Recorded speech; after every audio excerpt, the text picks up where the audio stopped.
A'oudou billah minash shaitanir rajim. Bismillahir rahmanir rahim. Assalamu alaikum. Je cherche la protection de Dieu contre le Satan le lapidé, de par le nom de Dieu tout clément et tout plein de miséricorde, que la paix soit sur vous. Surtout, restez jusqu'à la fin de cette vidéo, sinon ça ne sert à rien et vous n'allez pas comprendre le sens et le but de cette vidéo. J'en profite pour vous rappeler le projet culturel musulman universel, dont la quête a été lancée déjà il y a 4 jours, nous sommes au 4e jour du lancement de cette quête, qui va jusqu'au 31 décembre, Inch'Allah, donc sur Facebook, où je mettrai le lien dans cette page, si vous ne savez pas, et au cas si vos associations culturelles musulmanes n'ont pas ouvert leur boîte mail, pour avoir la fiche, vous pourrez leur la donner. Je vous remercie à l'avance, aidez-nous dans ce projet et motivez-vous pour partager ces vidéos et surtout le site Tipeee, et tout ce qui en est. C'est très important, il en est de notre relation avec les autres. Je vous remercie beaucoup. Salam alaikum. Dans le Tanakh, la Bible, dans le don de l'alliance avec Noé, Abraham, Moïse, Jésus, Ibrahim, Moussa, Aïssa, Ibn Myriam, dans le Nouveau Testament, qui est dans le Nouveau Testament, dans la révélation récitée, El Kolhan, les concepts de la bonne moralité, de l'amour, de la compassion, de la miséricorde, de l'humilité, du dévouement, de la tolérance et de la paix sont omniprésents dans les textes divins, oui, mais c'est pas toujours le cas chez les humains. Chaque jour que Dieu fait nous en apporte les preuves. L'obéissance dans l'obédience, du muslim musulman, c'est le terme exact, parce que le musulman c'est pas la traduction du mot musulman. Celui-ci vit selon des préceptes moraux raffinés, réfléchis, tolérants, dignes de confiance et obligeants. Il offre l'amour, le respect, la paix et une joie de vivre à ceux qui l'entourent. Imagine que tu es souriant avec ta famille, épouse, enfants, parents, beaux-parents et amis de toujours. Tu apprécies ta belle maison ou appartement dont tu es propriétaire ou locataire. Dans ton bel écran, téléviseur, de taille que tu voudras, tu regardes de temps à autre des informations dramatiques dans des pays qui te paraissent lointains, où des destructions, massacres de populations, famines et des exodes se produisent sans continuité. Et cela te peine. Mais tu ne sais pas quoi dire, ni quoi faire, comme beaucoup de tes concitoyens qui pensent que c'est sans doute à d'autres de régler ces conflits. Tes préoccupations sont sans doute ailleurs, pouvoir d'achat, vacances, projets en vue, etc. Mais pour toi, croyant dans tes obligations religieuses, dont tu aimes aller voir à la synagogue, à l'église, à la mosquée, le mesjid, le lieu de rassemblement, ou ailleurs, au temple. Puis un jour, un tyran, venu d'ailleurs, qui te dit, et qui est autoritaire, méchant, ingrat, même irreligieux ou religieux, te dit « Je veux contrôler ton pays que je considère être le mien. Je veux te priver de ta liberté, de ta parole, d'idéologie, de démocratie, et je veux décider de ton âme, en termes de religion. Si tu refuses pour cela, je suis prêt à te détruire, ainsi que le pays dont tu chéris depuis ta naissance, ainsi que tes ancêtres depuis des générations. Confiant dans tes amis et pris de liberté, de respect des autres, des pays voisins qui vous disent à demi-mot « Nous sommes avec vous ». C'est souvent comme ça. On est attaqué, mais ne vous inquiétez pas, nous sommes là pour vous aider. Tu souris aux propos malveillants de ce monstre néanmoins avec une certaine crainte.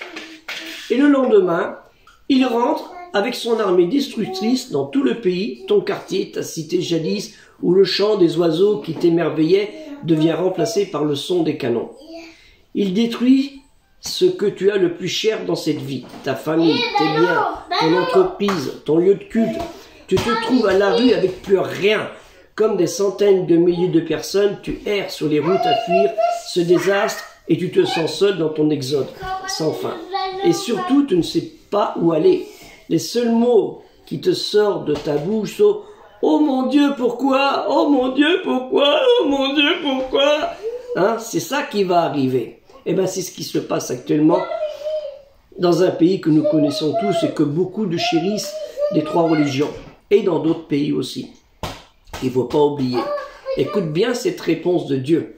Dans la sourate chapitre 17, Al-Isra, les bénis Israël, les enfants d'Israël, où on dit le voyage nocturne, au verset 83.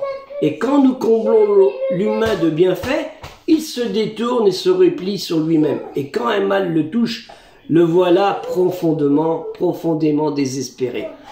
Et dans la Bible, le Tanakh, le Pentateuque, dans la géographe, les écrits, où on appelle aussi le Ketuvim, en hébreu, les proverbes, si vous voulez, les paraboles, Mislé, au chapitre 19, verset 17, c'est en fait les proverbes de Salomon, Soliman, qui use de grâce envers le pauvre, prête à l'Éternel, il lui rendra son bienfait.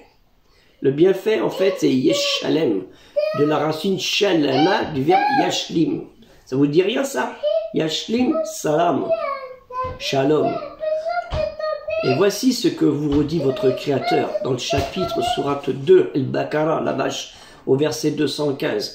Il te demande à qui il faut porter aide, dis-leur que votre aide aille à vos pères et mères, à vos proches, aux orphelins et aux pauvres et aux voyageurs démunis, car quelque bien que vous fassiez, Dieu est parfaitement informé. L'aide. Quand il y a le malheur des autres, pensez à les aider, pensez à les aider. Parce que eux aussi, Inch'Allah, peut-être ils viendront vous aider. Sourate 17, toujours cette sourate 17, Al-Isra, le voyage nocturne, les bénis Israël, hein, les enfants d'Israël, au verset 28. Et si tu peux pas venir t'écarter d'eux, tu ne peux pas venir t'écarter d'eux à leur secours, tu ne peux pas venir à leur secours, étant toi-même dans l'attente de la miséricorde de ton Seigneur, aie pour eux au moins un mot aimable. Si tu ne peux pas aider de tes mains, de tes membres, de ton argent, hein, par n'importe quel moyen, aie un mot aimable. Bible, hein, dans le Tanakh, toujours dans la géographe, hein, les écrits, les Ketuvim, même psaumes, Téléhim, les chants, hein, le Zabour qu'on appelle, chapitre 34, verset 20. Les malheurs du juste sont nombreux, mais l'Éternel le préserve de tout. Les malheurs du juste sont nombreux, mais l'Éternel le préserve de tout. Et on redit encore dans les psaumes, pareil, hein, au chapitre 41, verset 2, heureux celui qui s'intéresse aux pauvres, au jour du malheur, l'Éternel le délivre. En bref, pour ne pas te trouver en cette situation, agis pour le bien de l'humanité sans distinction de race, de couleur ou de religion, en ne disant pas ce qui arrive dans le drame honteux, c'est chez les autres et pas chez moi, mais surtout en travaillant pour la paix et s'il faut, en la faisant uniquement contre les dirigeants en soif de violence et d'égoïsme, et non pas de faire comme lui, de se venger contre les peuples obéissant à leur dictature ou qui sont soumis à leur dictature humiliante. Ce n'est pas en détruisant des peuples que vous allez enlever les dictateurs. Enlevez les dictateurs et vous libérerez des peuples. Et que Dieu nous dit, Allah Ta'ala, Dieu le Très-Haut, nous dit dans le chapitre 49, sourate 49, Al-Hujurat, les appartements privés, verset 13. Ô les humains, nous vous avons créé d'un mâle et d'une femelle, et nous avons réparti en peuples et en tribus pour que vous fassiez connaissance entre vous. En vérité, le plus méritant auprès de Dieu est le plus pieux. Dieu est omniscient et bien informé de votre généalogie. L'islam, l'obéissance dans l'obédience, préconise l'amour. Donner de l'amour pour son créateur, son Dieu, c'est donner de l'amour pour les êtres humains. L'amour le plus indispensable, le plus élevé, le plus sublime, est l'amour de celui qui les cœurs s'inclinent naturellement d'amour, que les créatures aspirent spontanément à adorer. Dieu est adoré pour lui, même sur tous les rapports, tandis qu'autrui n'est aimé qu'accessoirement par rapport à son amour. En effet, son amour est attesté par tous ses livres révélés, Tanakh, Injil, Al-Qur'an, la révélation récitée, la Bible et les actes des apôtres, les livres des apôtres. par l'appel de tous ses envoyés, hein, les nabis, hein, les messagers, rasoul, hein, ces messagers. En fait, si les cœurs s'inclinent en général à aimer leur bienfaiteur, qu'en est-il de celui qui est dispensateur suprême de toute faveur? Si les cœurs s'inclinent vers l'amour de toute chose belle, qu'en est-il de celui qui a créé la beauté? La beauté. C'est une interrogation. Et ça, c'est un grand savant musulman qui le dit, il s'appelle Ghazali. L'amour dans toutes ses stations reste avant tout le fruit de la grâce divine et l'invocation abondante du Seigneur en compagnie d'un maître spirituel réalisé. L'amour se transmet du cœur d'un maître qui a déjà savouré les plaisirs de proximité, au cœur du disciple prédisposé à recevoir cette grâce. L'amour est le ciment par lequel le maître construit sa forteresse imprenable aux ennemis, Shaitan et les passions du Shaitan. L'ensemble des disciples qui, malgré leur nombre et leurs différences physiques, culturelles et raciales, ne font qu'un seul cœur, celui du maître, le Rab, le Seigneur et Créateur des cieux et de la terre, Rabbi el-Alamin. C'est pourquoi le prophète Mohammed sallallahu alayhi wa sallam, sur lui le salut et la paix, compara dans ses enseignements les vrais croyants à la seule main, ou même un corps qui souffre en entier si un de ses membres souffre. Et encore, il disait, le prophète Mohammed sallallahu alayhi wa sallam, sur lui le salut et la paix, qui précise dans ses enseignements que tout acte fait par le fidèle est limité dans le temps et l'espace et conditionné par l'intention, sauf l'amour qui est au-dessus même de la piété et permet aux disciples de devenir entre deux battements de cœur parmi l'élite de l'élite, en compagnie des prophètes dans le paradis al-Jannah, les plus hauts dans le paradis qui eux sont au plus haut du paradis. Le prophète sallallahu alayhi wa sallam, sur lui le salut et la paix, a dit à un compagnon qui venait demander sa proximité au paradis alors qu'il savait que ses actes ne lui permettaient pas une telle station.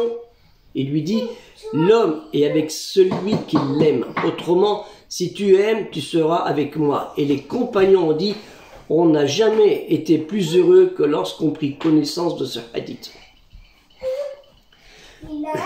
Dans la Bible, le Tanakh, la géographe, Ketuvim, les proverbes, un Shlomo, au chapitre 8, verset 13, la crainte de l'Éternel, c'est la haine du mal, l'arrogance et l'orgueil, la voix du mal et la bouche perverse. Voilà ce que je hais. La crainte de l'Éternel, c'est la haine du mal, l'arrogance et l'orgueil, la voix du mal et la bouche perverse. Voilà ce que je hais. Ce que c'est Dieu qui vous le dit, qu'il est hait. Et Dieu qui nous dit dans Al-Kolhan, chapitre 15, sourate 15, Al-Hijr, la vallée des pierres, là, aux alentours de Médine, et nous avons arraché, purgé toute rancune ou jalousie de leur poitrine, de leur cœur, de leur esprit, et ils se sentiront frères comme une seule famille, faisant face les uns aux autres, face à face, sur des lits ou sur leur trône. Et dans le chapitre 47, sourate 47, Mohammed, au verset 29, ou bien est-ce que tu veux, ou bien est-ce que ceux qui nourrissent des doutes, qui ont une maladie atteinte d'un mal profond au cœur, escomptent que Dieu ne saura jamais faire apparaître ou ne dévoilera pas leur haine, leur mauvaise pensée. Pensez-vous que Dieu ne sait pas ce qui est dans votre tête, votre mauvaise pensée? Et Dieu nous dit encore dans le sourate chapitre 10, sourate Yunus, au verset 10, leur salutation, excusez-moi, là leur invocation, prière sera gloire à toi, ô Seigneur, ô Dieu, et leur salutation, paix, salam, et la fin de leur vocation, louange à Dieu, Seigneur de l'univers des mondes. Alhamdulillah, Rabbi Alamin. Sourate 33, le chapitre 33, Al-Hazab, les coalisés, au verset 44, leurs salutations qui seront accueillies au jour où ils comparaîtront devant leur Seigneur par le mot paix, salam, car il, Dieu, aura préparé pour eux une belle et généreuse ou noble récompense, rétribution ou salaire.